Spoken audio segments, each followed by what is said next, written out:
everybody. So today I am going to be taking apart an old IDE CD Rom drive. Now this thing is pretty old. I don't even think they even make those anymore. They're so old. But I'm going to be taking apart an old IDE CD Rom drive that came out of... sorry people. This computer right here. I stuck an Asus SATA CD Rom in here. Still haven't installed its drivers and whatnot yet. But it does work natively in Linux, so yeah. Remove that. But this is an old, let's see, Sony. This is a pretty old Sony DVD CD rewritable drive unit, DVD 22A. Nice little 5 volt and 12 volt rail. Blah blah blah blah blah blah blah blah blah. And I've already hacked into this thing before. You can see the warranty stickers cut. This thing lasted less than a year in that computer. Yeah. So, you're pretty much basic IDE Sony drive. Here's all your IDE stuff. Sorry, viewers. All your IDE stuff, your generic your nice little digital audio, analog audio, jumpers. I removed it so it would automatically configure itself.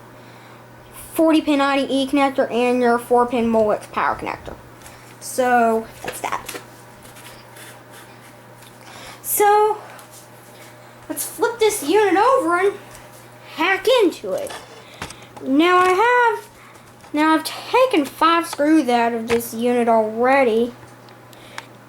There they are right there on my Asus Q550LF laptop. The thing's over $1,000 at Best Buy. So let's take a look in it.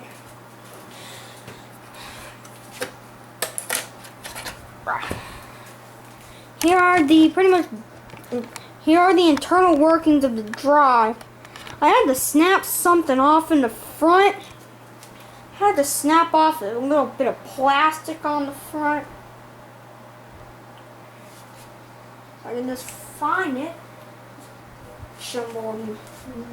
This jumble of mess.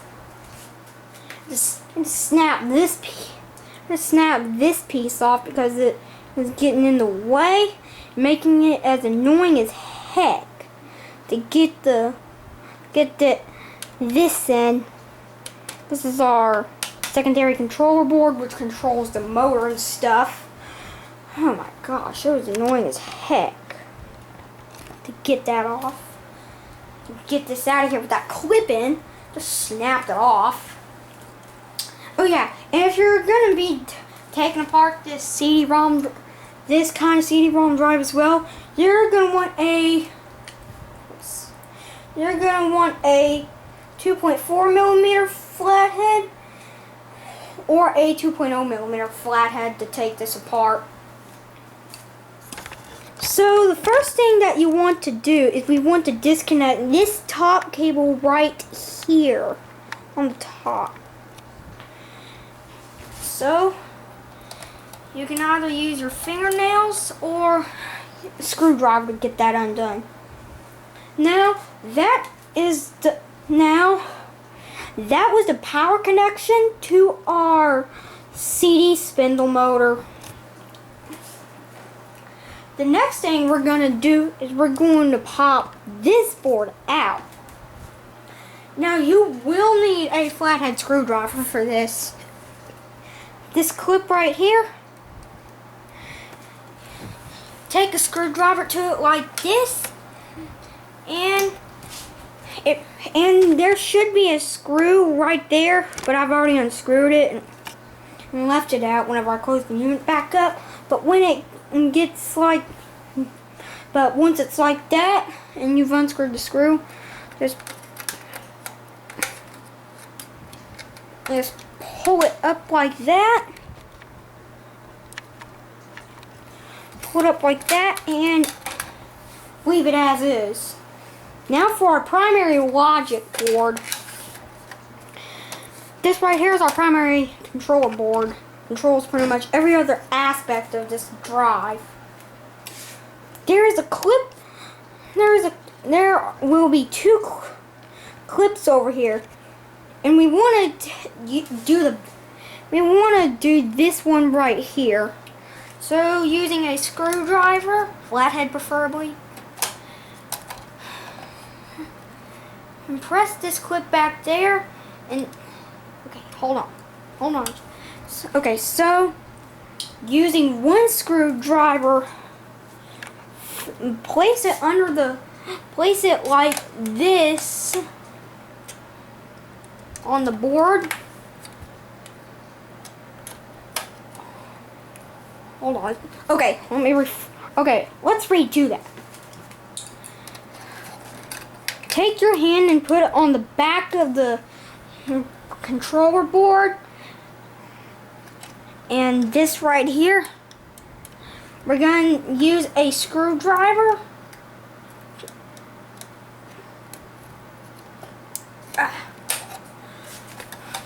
to remove it.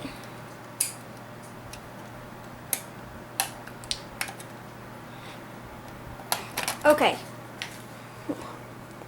So, as you can see, I ended up having to do this one first, and then this one. And there are some cables attached under here, so we also want to disconnect those. Zoom out. So one of the cables we want to disconnect is this ribbon cable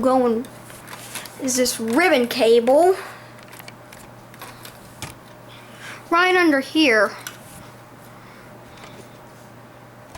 Sorry.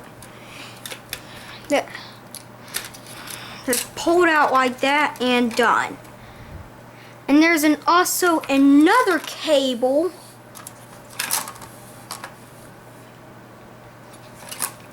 here that actually moves the reader arm and powers it. So using a fingernail, pull the plastic piece holding that cable out, and pull the cable out. Now we can successfully just pull the main board assembly off to a degree. Now we have one final cable here to disconnect. Right there. That is the motor that's controlling our drive bay, our CD DVD bay. Just pull it out like that, and remove the boards. Zoom out. These are the primary boards in here that control the thing. This right here is our main controller board. You can see on our 5-volt and 12-volt rail side, we have some capacitors here. We have our controller chip right here, secondary controller chip, probably to encode and decode, and this chip right here. Probably I believe that signals up the multiple functions on here, but it's a way that it's the chip that makes sure this board communicates with this board. And set that aside. Now we're into the inner workings of this thing. Now I noticed something right here. Sorry about the blurriness. This camera needs to autofocus. Autofocus, please, will you? I just think it's blurry. I think I'm gonna need to zoom out. But yeah, zoom out. This right here,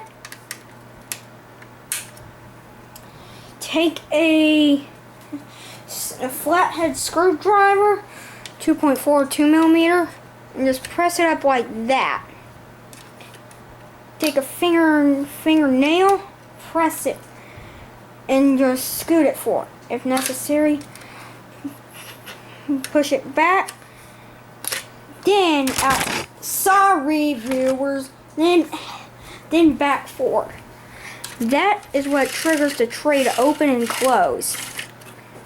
Now, if you're really curious, you can go ahead and stick a CD in there. This is an old vertebra disc. Not really all that useful anymore. And it's corrupted anyways. Scratched it earlier today. In this particular unit. But load a CD in there. Just shut the tray. And now you're seeing how the CD is held in.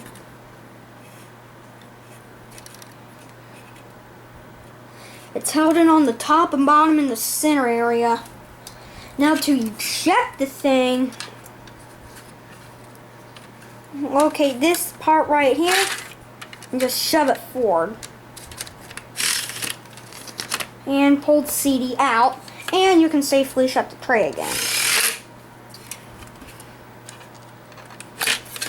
And as you can see, this part right here actually goes down to hold in a CD or DVD whenever I plugged it, whenever I shut the tray.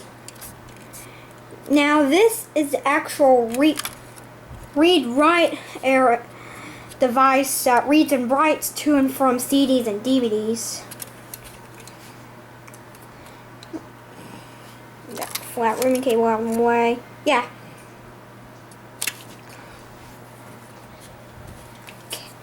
Okay. Okay. Let's see. Now we're going to need to remove our primary spindle area, our spindle that spins up CDs to with 7,200 to 10,000 RPM. But there are 3 screws holding it in. Unscrew each of those screws using a 2.0 millimeter Phillips or flathead screwdriver. Now, if you've never worked in these before, they may be a little difficult to remove. And as a precaution, you want to scoot the laser module back so that way you can actually remove it. Now, I haven't done this a bunch of times, so sorry if I make any mistakes, but yeah. Now pull it out just like that, and here is our get in there, spindle motor.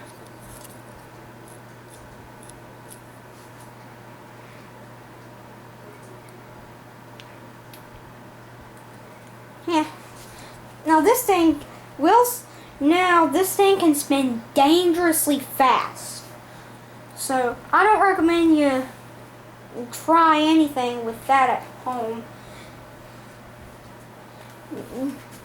Now this outer ring right here is a little sticky to make sure these CDs and DVDs of ours don't fly off. And if you're wondering how a CD or DVD is held in on this bottom portion, here's how.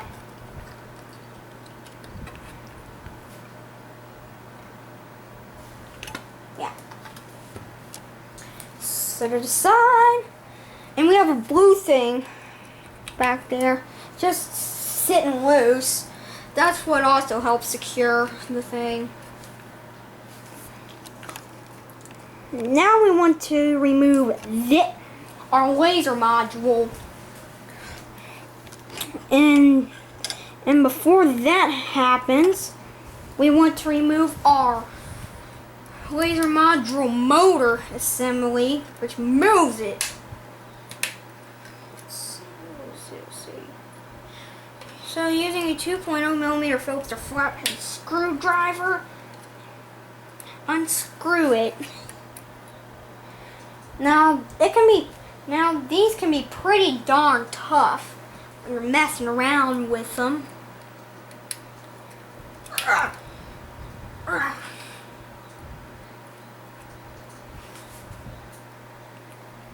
So just unscrew them like that, and just pop it out like that. Now our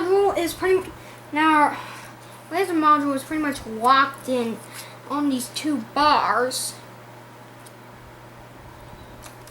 And we want to remove this plastic insert to gain access to the rest of the fanciness stuff in here.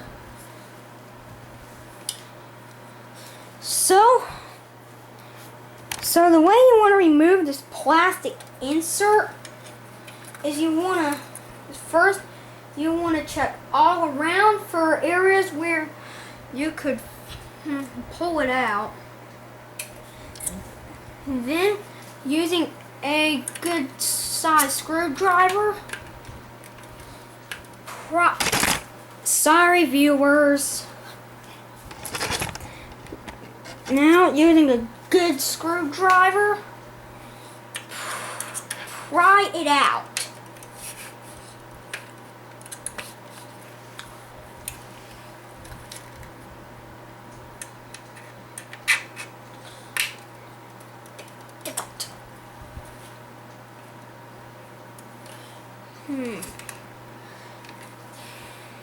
Being a little difficult today. And okay, so there are clips on the sides that are holding it in.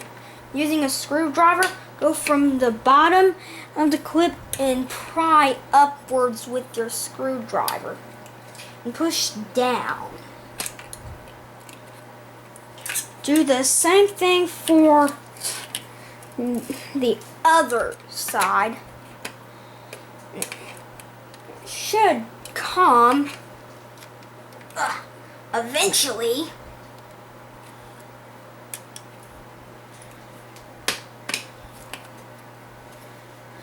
I'm going to pause the recording okay, I'm going to pause the recording and I'm going to get back to you whenever I get this plastic insert out of here.